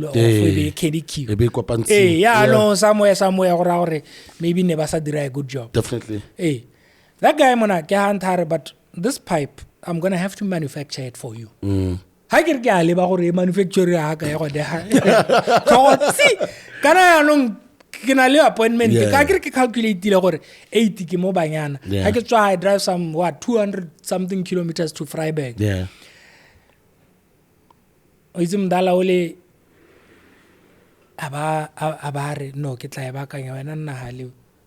I think they offered me tea.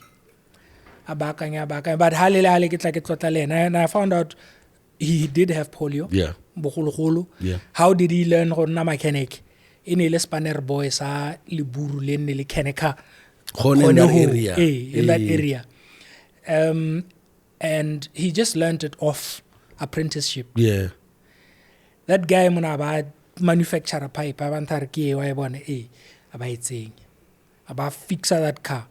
Because how long is this pipe gonna last? I replace. Yeah. No. This pipe is going to last longer than this car. You know, when I sold that car, he said, community breaks ever again. Hey. I was flying. I was flying 160, 180. Yeah. God damn. What if those brakes could have broken down at that speed? What the hell? Or even now I cringe. Yeah. Anyway. Damn. My stories are long. I eventually arrived to Kronfi. I met Bojan van Sale. The PODI the whole day. They couldn't keep them in any longer. Yeah. There's only 5 bulls there. The only proper Red Bull. Yeah. JVZ 0741. Yeah, man. It's a stud. You guys have no idea. I'll take the red one. Because I always wanted the red Brahman. Hold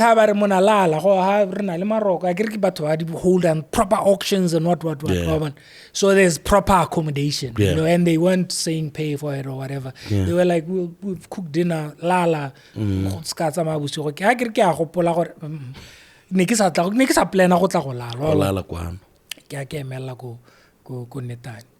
Go Freiburg. And by the time Freiburg, so I come flying through the gravel roads, fly through Freiburg. Kilibileng, Bodarama Fike Swalaka 10. Haki Tsena Mostela. Stella is a village just outside of Freiburg, just this side of Freiburg. Muna Navara pulls in front of me. You need brakes. And I tagged onto that Navara. This is where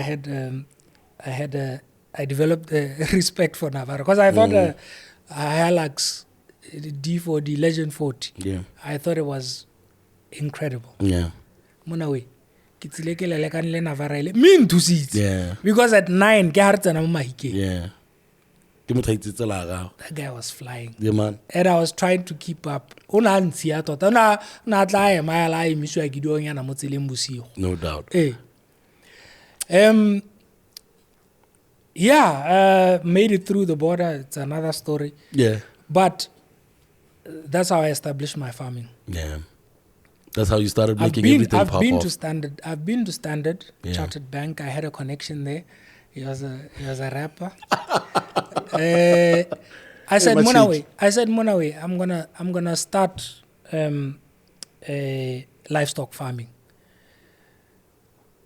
I need financial assistance to start, but I know I can do it because I've been doing it like this, and like this. He said, no. He said, let me think how we can help you.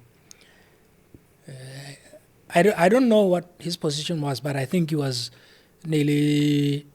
He had something to do with funding. Financial whatever assistance. You call it. Muna,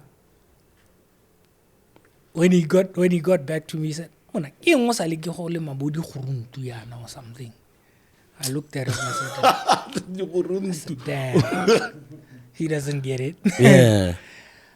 So it's another industry that you are in where people just don't get it. Yeah. Connections, Kosida. Not connections, like acquaintances, people I know. Yeah. You know, and I'd be canvassing gore me hone nka dira yang gore ke bone assistance. So yeah. And there's ideas, you know, okay, you have a holding, maybe you should do that, kind of say feedlot or what. No, man. Lying to yourself. That's not what I want to do. That's not what I want to do. That's not what I want to do. I want to breed beautiful cattle that are functional. And resell. We reward primarily for beef production. I want to do that in order for it to make sense if it's beef. Because there's a difference. Beef, yeah. There's a distinction. Okay. So, there's a price for nam. And then there's a price for genetics, pedigree. Yeah. What are you buying and what can it deliver? Yeah. Yeah. So there's those two, but the main thing beef production, right? Yeah. Yeah. I've been doing it on my own now since 2011. So that's what that's 13 years. Yeah. 13 years, yeah. Sheesh. It hasn't grown like I wanted to grow. I get the requirements. I bank with Stanbic. I get to Stanbic. They give me the farming advisor or whatever officer there. Yeah. Yeah. And he tells me, "Eish, but we can't even take your cattle as collateral. We can't even because Radimo Plasi. You know, dude, I run my enterprise better than the plus. Yeah. Yeah. We can't. Property they can't really take it as collateral because the value, blah blah blah blah. Man, we don't know what the hell we're doing, man. All these enterprises are actually made for people who sit in the office.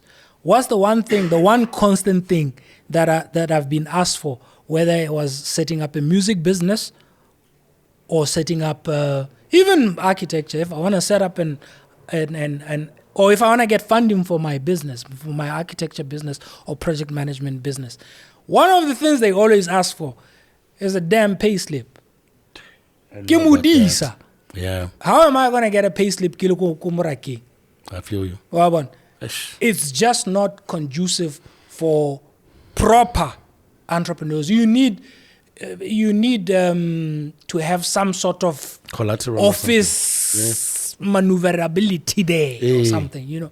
Yeah. And it goes back to the music. So that's my farming setup. No assistance. And thanks for sharing that as well. Yeah, man. Apart from my folks, no assistance. Oh, by the way, I didn't finish the story of how many cows I ended up leaving with. How many did you said? What? You said 16? No, Negehel go 20. Time on try is 10. Yeah. Well, Nasan try. Like, he was trying to replace my 30. Yeah, 36. 36 yeah. And that was the last count. They should have grown because that was 2002. So 2002 to 2009. Damn. They should have grown from 36 to Anyway. No, it's spilled milk. You gotta let it go. Yeah. So it was So Abantar, I'll replace your cows with 10 heifers. I said I'll buy 10, and I bought 10, paid for them. And then when it was my time to move, Mama was never happy, man. Yeah. She was never happy. She was like, this guy has way more cattle than that. You know what? When I was time to move, they both called me. Yeah. They called me. They said, as a show of support, we think that you going all that way just for 20 cows and a bull is not enough. Yeah. So we'll double that for you. Damn. So I left with 40 heifers and a bull. Yes. Luckily, Luckily you came out. Yeah. You came out okay though. At least you came back to where I was. Back to where not I was. Like negative number. So like what I'm getting from what you're saying also is that like there is no support for for people who want to be entrepreneurships in Botswana unless you can maneuver in a room full of thieves. Yeah. Pretty much, because no one is willing to. What is it? The policies or the rules that they already have that are? No, I think if you look at the promotions,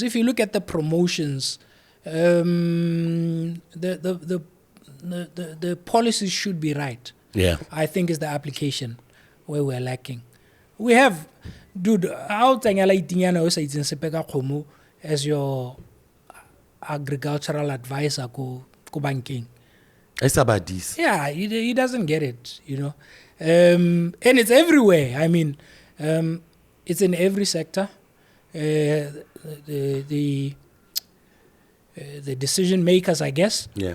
If they are not familiar with what they're supposed to be making a decision on, you know. What about the logic that, you know, just like with everything in Botswana, you know, if you are naturalized Botswana, you probably will get more, I guess, more attention, probably because of wealth, or whatever. So you already have capital.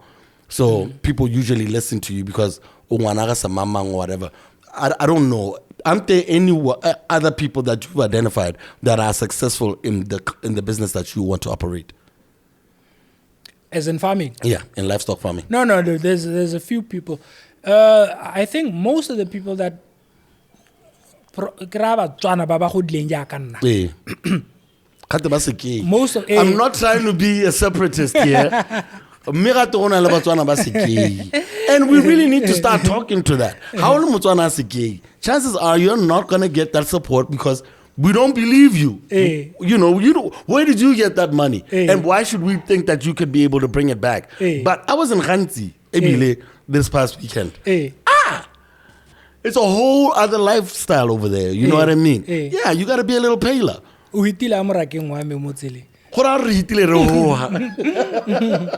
But I'm saying, is there a discrimination against the Botswana Wasiki when it comes to farming? Everywhere, not just farming. The construction, nearly everywhere. Architecture and project management. I get most of my jobs from South Africans. Yeah. It just is what it is, and then of course I'll be a minority partner and. Yeah.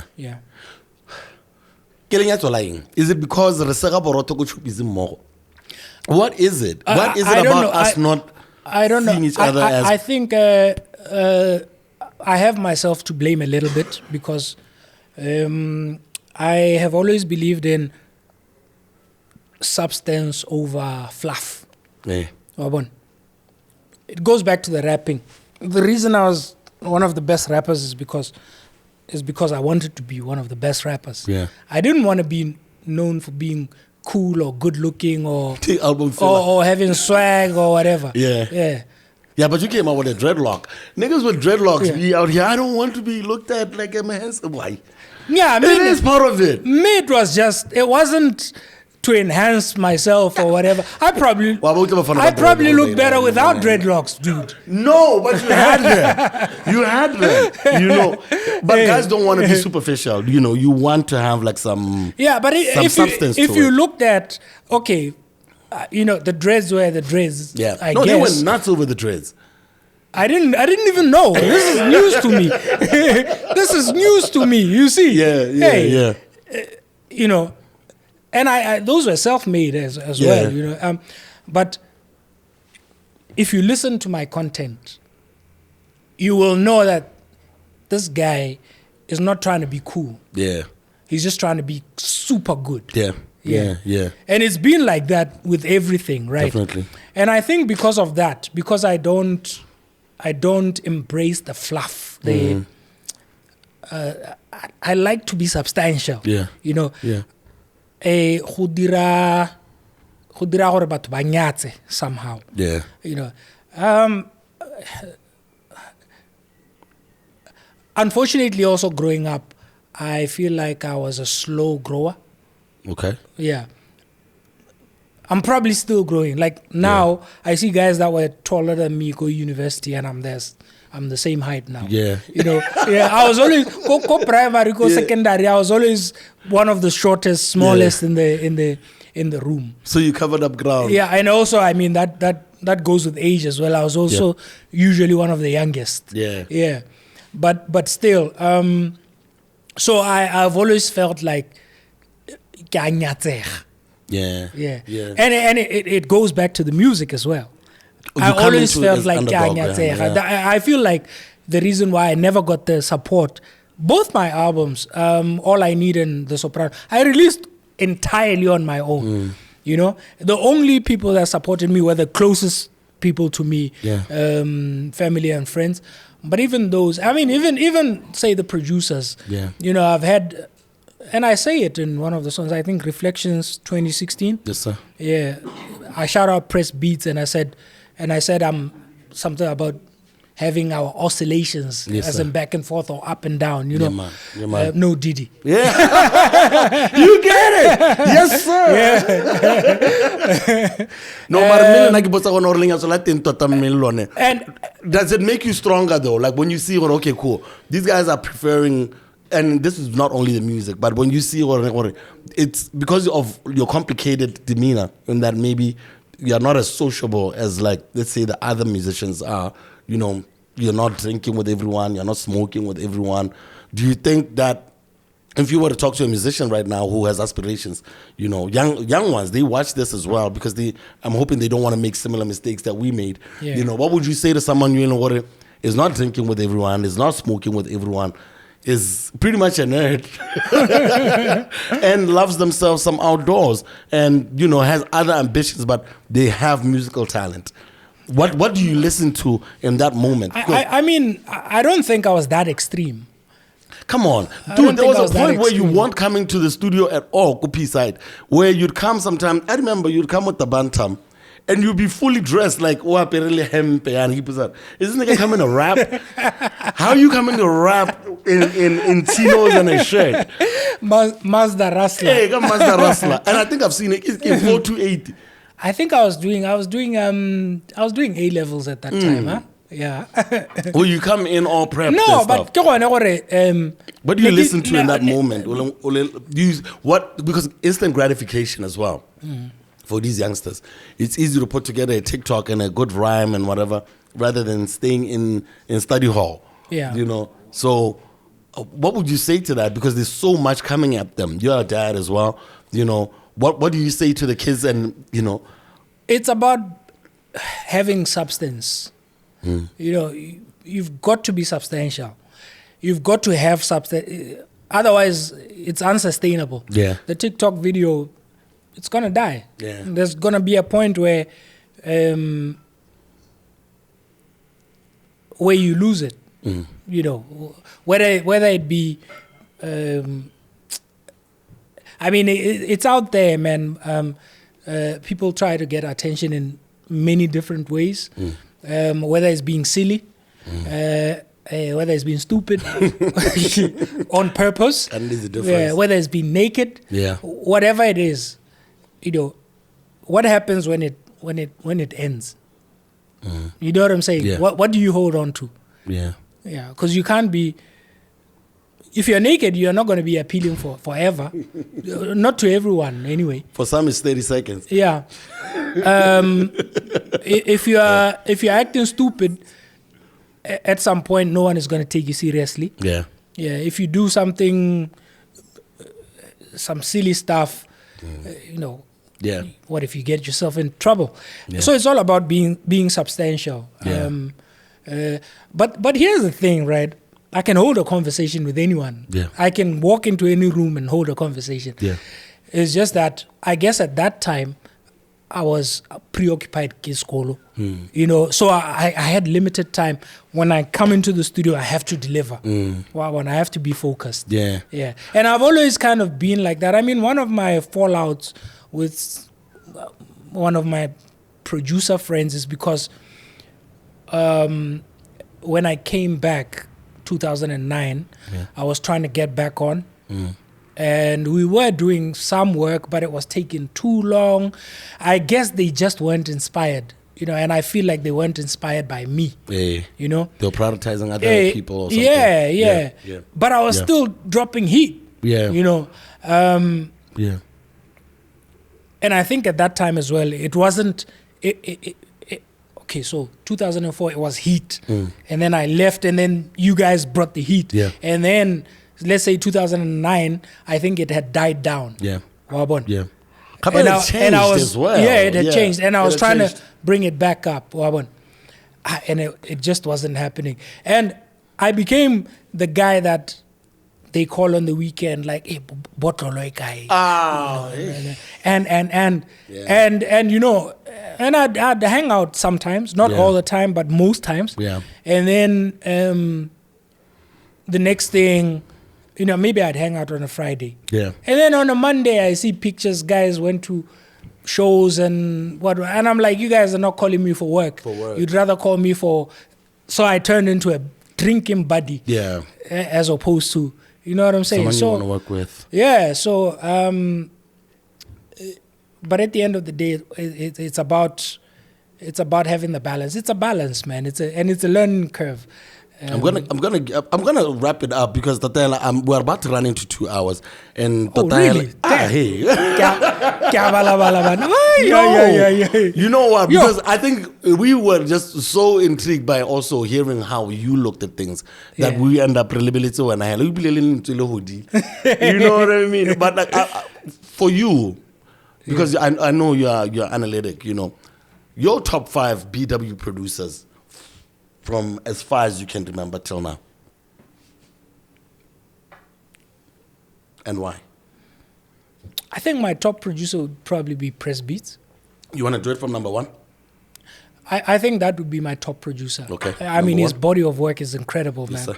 And if and when we're on the same bandwidth, he's untouchable. No doubt.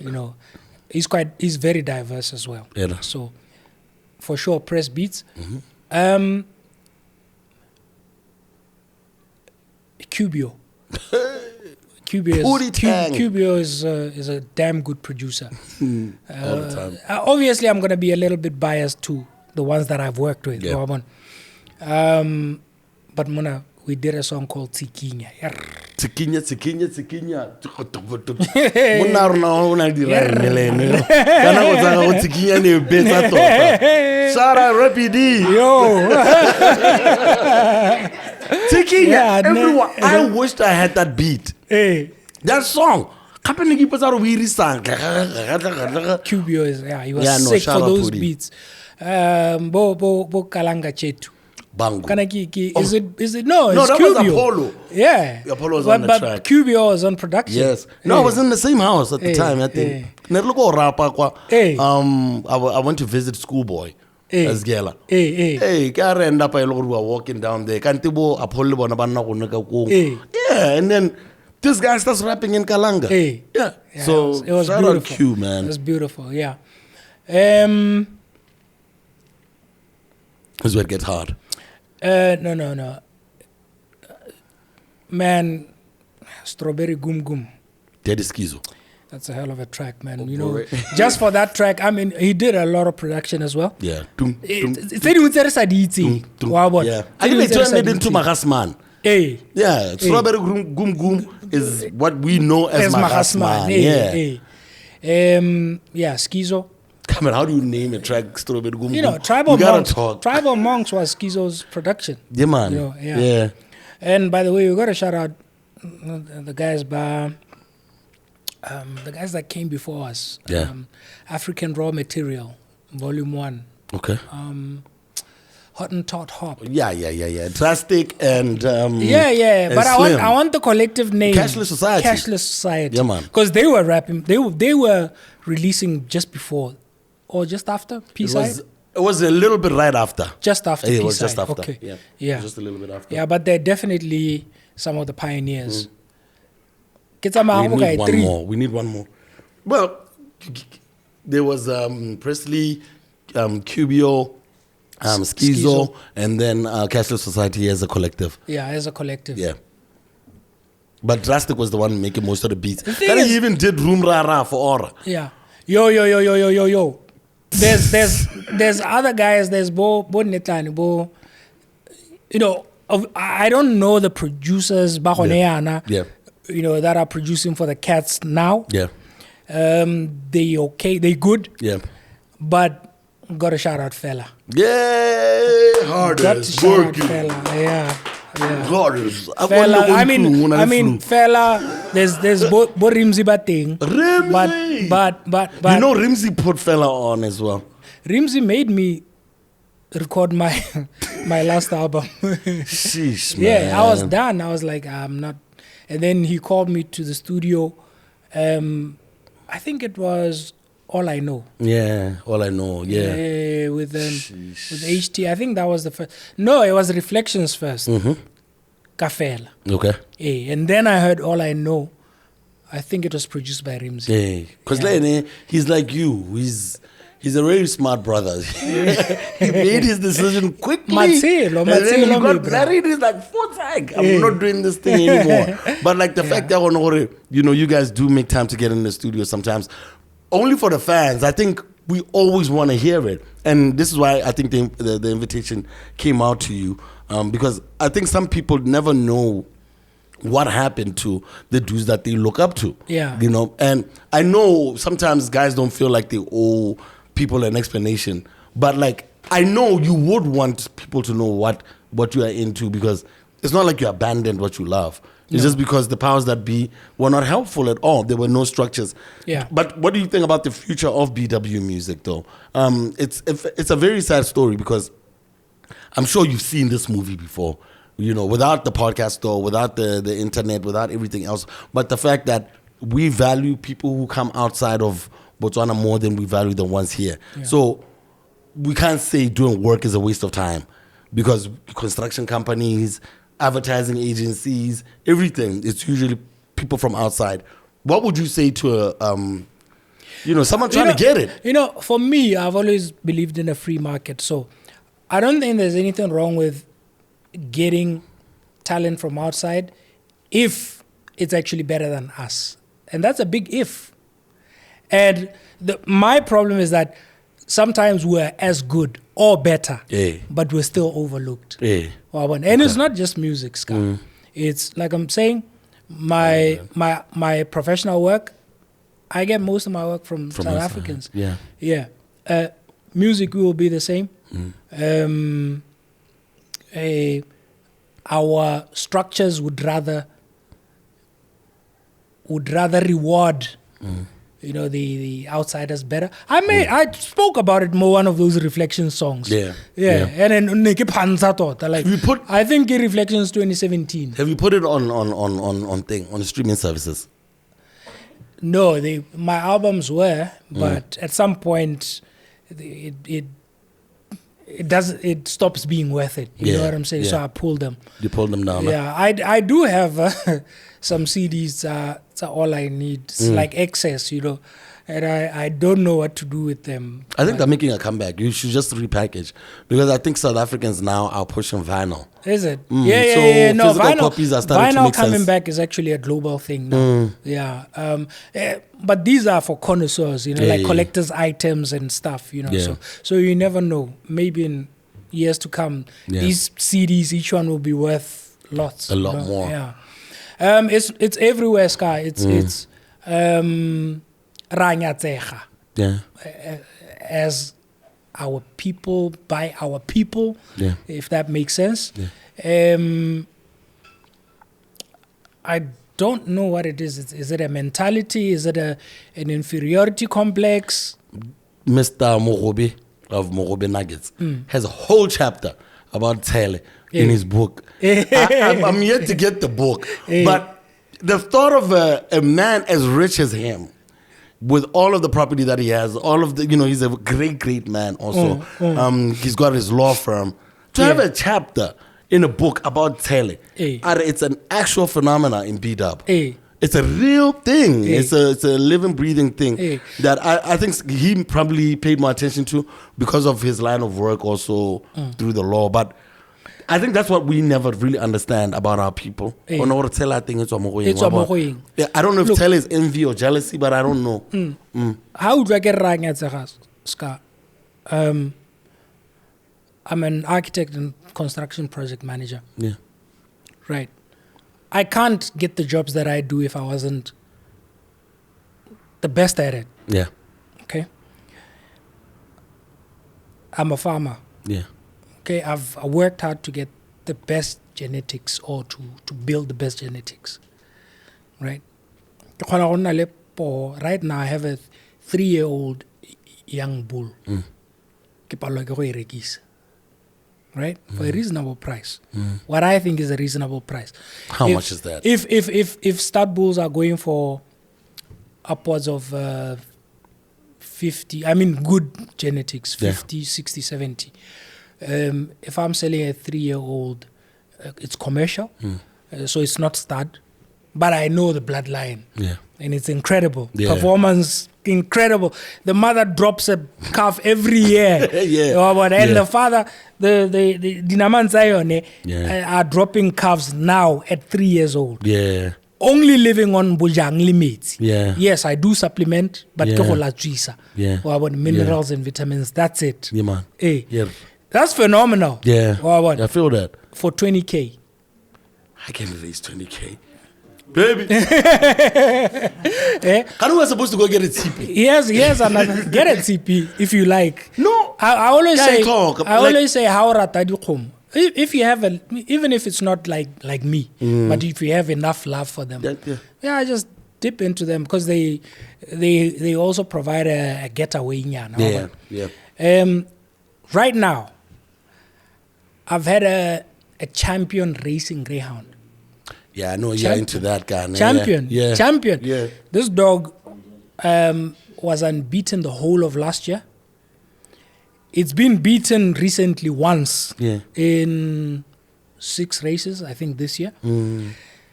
It's got puppies. Yeah. I can't sell the puppies.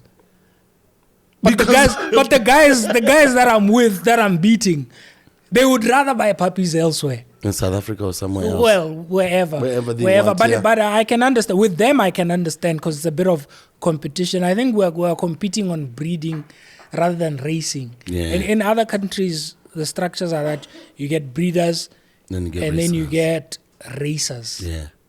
So they very rarely do both. Yeah. So I think because right now we're breeding and racing, there's a bit of that competition. Like I can't get his bloodline. Yeah. I'd rather beat it.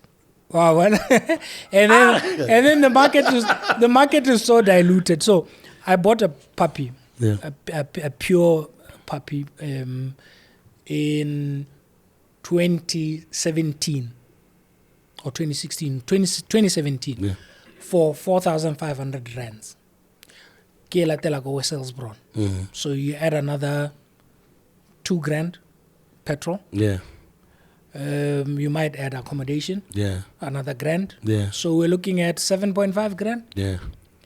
I can't sell a puppy now for 3.5. Now, I said what, 2017? Yeah, 2017. 7 years later, I can't sell a puppy for less than that. I beat that one. I don't know. No, it's scam.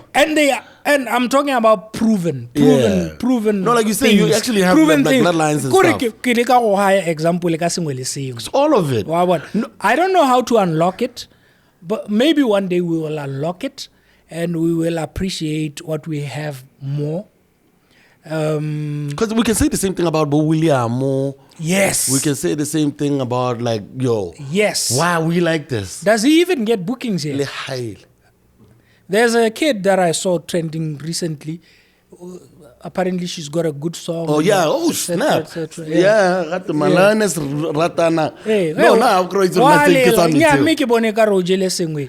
No, I think the label, we need to talk more about the label. Yeah. You know, where they're trying to take it and sell it back to Batswana, but with a South African agency and the pricing and whatever. Or should they have tried to localize her as well? Or was the plan for her not to be known as a Botswana so that she can blow up that side? And if that blew up in their faces, you know? Because right now it seems this is a cry for help from someone whose songs are banging so much in South Africa, but even in Botswana, we heard it all over the place. But, you know, we don't know her because I guess we thought she was South African too. So I don't understand how to... That shouldn't even count. Like, yeah. You know, whether she's South African or not, if she's that good, we should enjoy it. Yeah. And it goes the same way. Wherever I am, if I'm good enough, I'm good enough. Yeah. Hey, let's enjoy ourselves and let's embrace ourselves. You know. In closing, how's married life? When did you get married, Rapi? You how old? Because I'm trying to see what not.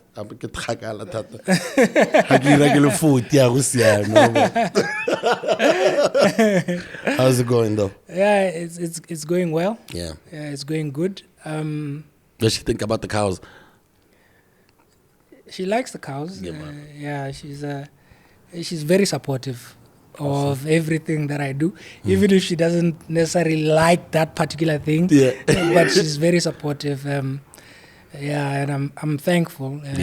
It's a balance, you know. It's not easy to find a soulmate. Yeah. You know, and when you do find one, it's also you want.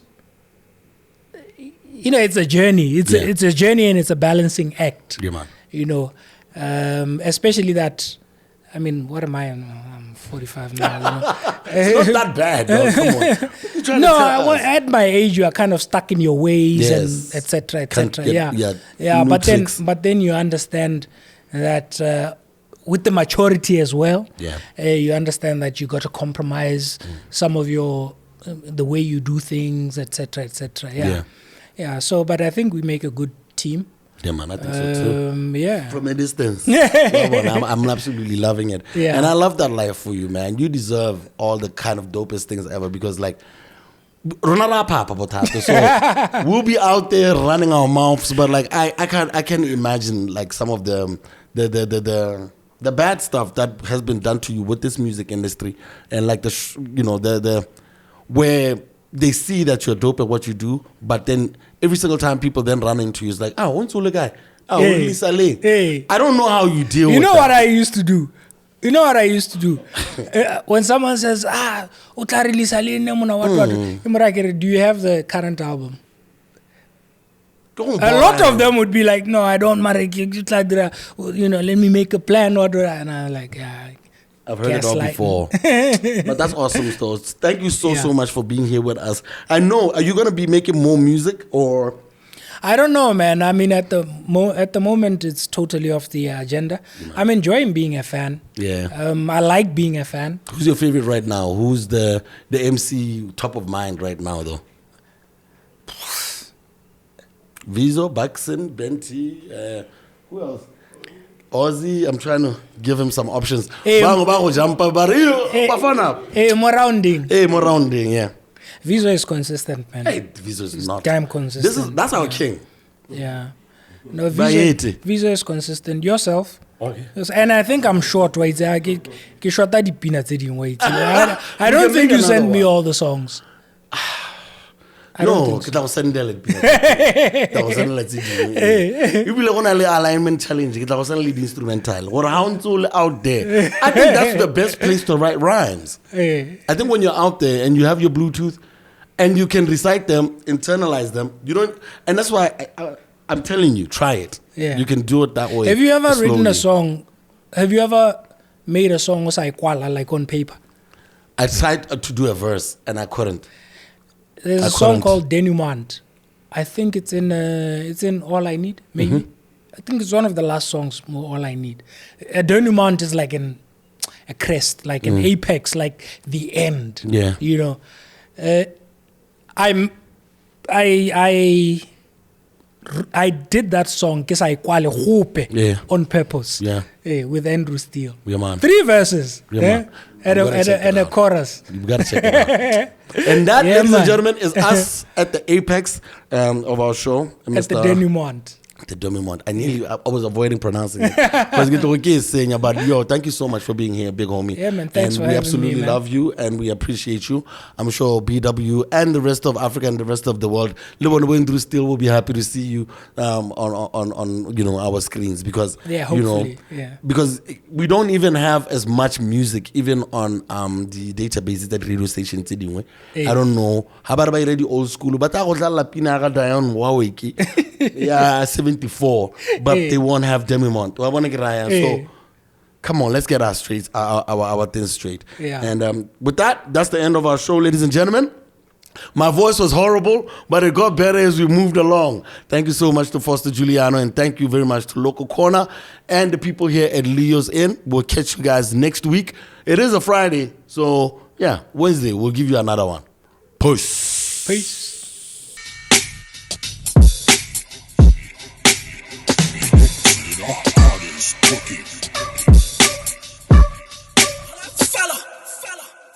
People of different identities.